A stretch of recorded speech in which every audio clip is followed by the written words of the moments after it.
Okay, here we go. Oh. It starts with an awesome, face-flattening ascent. Within seconds, I'm thousands of metres above Amberley Air Base near Brisbane. Oh, that is amazing. Hurtling towards the sound barrier. Oh, mate, that's like being on the end of a missile.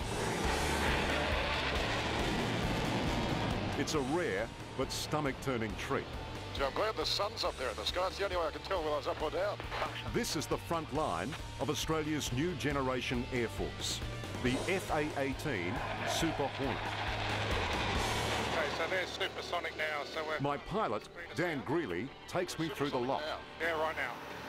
Barrel rolls, flip the loops, That's it. Yes. and low-level swoops. So this is Cape Morton, we're passing on the right.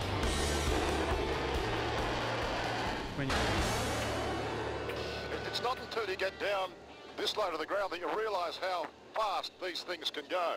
Technically, this fighter can do 1.8 Mach, or if you like, almost twice the speed of sound.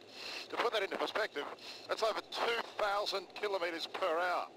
Performance is frightening. We've paid $6 billion for 24 of the Rhinos and taken delivery of the first 12. They're state-of-the-art, seek-and-destroy killing machines.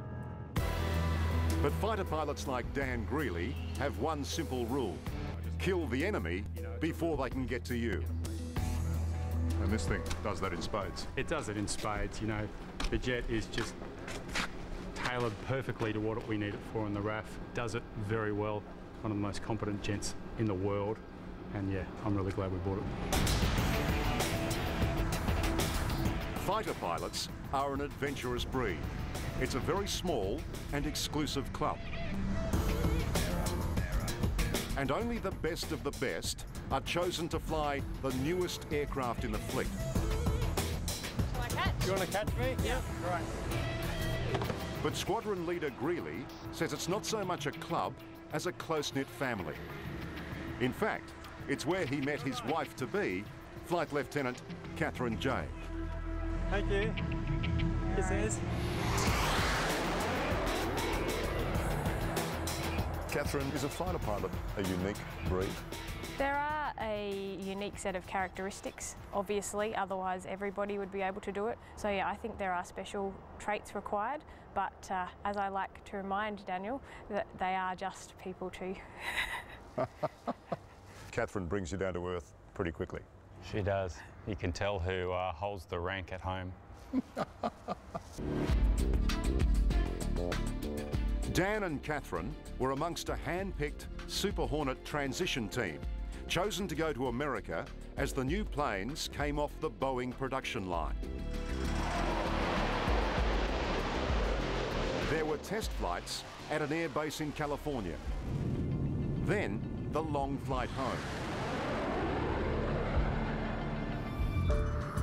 First to land was the squadron's commander, Glenn Braz, into the waiting arms of his daughters, Eve and Beth. Luck may have played a part, but Glenn always had the need for speed. He was raised on the New South Wales north coast near an RAAF bombing range and dreamed of flying F-111s. He ended up commanding the squadron that flies them. Oh, look how big that corn is. Now that he's a dad himself and nearing the end of his flying days, it's his job to oversee this revolutionary change. In with the Super Hornet and out with the much-loved F-111.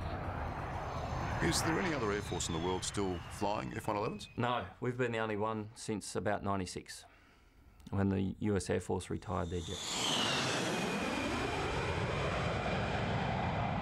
The 111's been a great servant, a great jet, and we'll farewell it with reverence. Even after 37 years, it's hard to understand the affinity these men and women have with the old F-111s. Lovingly nicknamed the Pig because its nose points toward the ground. Navigator Adele Merriman explained that unique relationship better than anyone. It's what we fly in every day. It's, you know, you sit in that thing and you go 600 knots, so it's part of you. Once you strap yourself into it, you're strapping it onto you, essentially. So, you know, you're all part of that jet once you take off. So. And you're relying on it?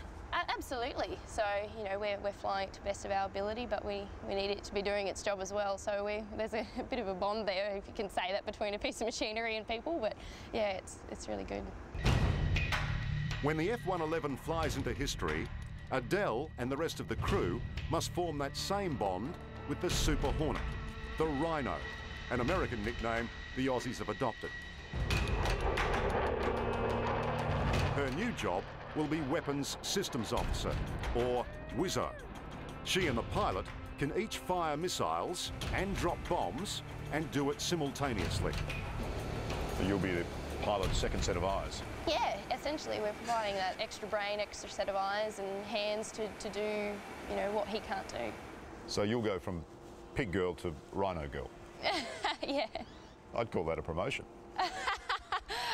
Yeah, probably, some would say, but, you know, I love the pig, and I'm sure once I start flying the Super Hornet, I'll love that just as much, but I always have a soft spot in my heart for the F-111. Just get you to close your mouth, hold your nose, and... We weren't allowed to film inside the cockpit or show the plane from certain angles. Clearly there'll be some things I won't be able to show you there today, but we can talk around those issues. They did say that the crown jewel of the aircraft is its new generation radar, but that's as far as they go. Let's get into it. We're in the next one over here. Right. But you only have to talk to pilot Dan Greeley to know whatever they have got on board has got them pretty excited. This particular jet, I mean, you don't like it, you love it. I do love it. Yeah, it's got so many different and new characteristics to the old one. Just makes it so much more enjoyable. We headed for reserved airspace off the Queensland coast, well away from anyone. It's so incredibly responsive, isn't it? Then Dan let loose and showed me what his new toy can do. So we generally stay at low level if we don't want anyone to see us. But we're in a Super Hornet land. We want to be up high and fast where people can see us because we can shoot them back anyway. So we fight our way into our target, kill everyone or push them out of the way, drop our bombs and then fight our way out. So that's how we do business. Oh, the manoeuvrability is amazing. And if anyone tries to get the jump on him from behind, he's confident the Rhino's extreme manoeuvrability can get him out of trouble. All right, I'm going to go to the left, so I want you to go ahead and start doing your tense. You ready? Yep. Here we go.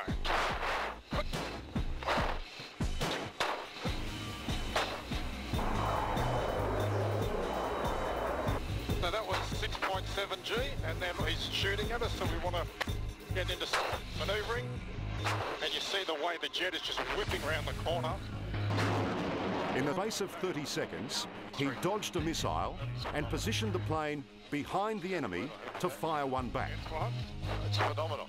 An air-to-air engagement can be totally complete in less than a minute. So you have to use everything at your fingertips to kill him quickly, otherwise he's going to kill you or his buddy's going to kill you. Well, you've only got one chance, haven't you? That's right. It must be comforting for a pilot to know he's got a better plane than anyone else in our corner of the world. Just as the long-range F-111s were commissioned when Indonesia was considered a threat back in the 70s, the Super Hornet will again make us the toughest kids on the Asia-Pacific bloc. Now, the Australian public will want to know. More than $6 billion, 24 planes, but how will they make us any safer? This jet absolutely makes us safer. It gives us the immediate power and edge to dominate.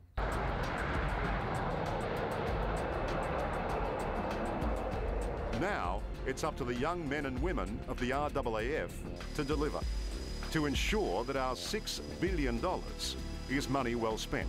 Thanks for that. That was great. The Air Force says with the best planes and the best pilots, they're confident of that. It's very easy to fly. Anyone could fly an F-18. It's operating an F-18 that's the tricky part. Well, I hope you never have to fly it in a war zone, but if you do... Well, if you had to go to war, it'd be a great machine to go in. I'm confident of that.